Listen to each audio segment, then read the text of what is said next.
Hola, muy buenas noches. Mi nombre es Luis Fernando Bermúdez Rodríguez. Soy estudiante del programa de Tecnología en Radiología y Imágenes Diagnósticas. En la noche de hoy le vengo a hablar sobre la tarea número 2, que es creación de protocolos. Los temas escogidos fue codo y fémur. Entonces le vengo a hablar sobre el codo. Las proyecciones que se le realizan son dos. Una es la anteroposterior del codo. Esta la vamos a tomar en un chasis de 8 por 10 pulgadas a lo ancho, dividido en dos. El rayo central debe ser dirigido perpendicularmente al centro de la articulación del codo. Para su diagnóstico debe ser contusión, dolor en la articulación, alguna limitación, traumatismo y un control por ortopedia. La posición del paciente debe ser por el extremo de la mesa, la articulación del hombro, el húmero, la articulación del codo, el antebrazo y la articulación de la muñeca, todo esto a la misma altura.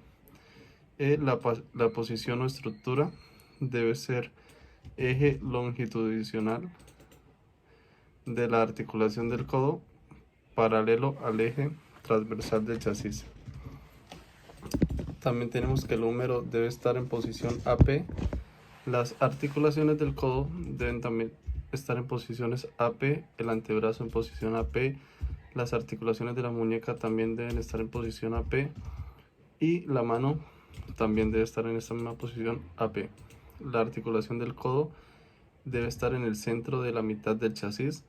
También tenemos que la articulación del codo debe estar apoyada sobre el olecranon. Unos criterios de evaluación sobre esta proyección es que deben ser claramente visibles. Dice que el tercio distal del húmero y el tercio proximal del antebrazo, la cabeza y el cuello y la tuberosidad del radio deben estar ligeramente expuestos sobre la porción proximal del cúbito. La articulación del codo en el centro debe estar en la mitad del chasis. Los epicóndilos humerales no deben estar rotados y paralelos al chasis. Los tejidos blandos y la trabécula ósea. Otra de las proyecciones para este codo es la lateral. También se va a tomar en un chasis de 8 por 10 pulgadas, igualmente a lo ancho, dividido en dos. Igualmente el rayo debe ser dirigido perpendicularmente a la articulación del codo por su parte lateral. El diagnóstico igualmente es por si alguna contusión, dolor en la articulación, alguna limitación, algún traumatismo o algún control con ortopedia. Para la posición del paciente, debe estar sentado por el extremo de la mesa. Su articulación del hombro, el húmero, la articulación del codo, el antebrazo y la articulación de la muñeca deben estar a la misma altura. La mano debe estar en posición lateral con el primer dedo en posición PA o posterior anterior.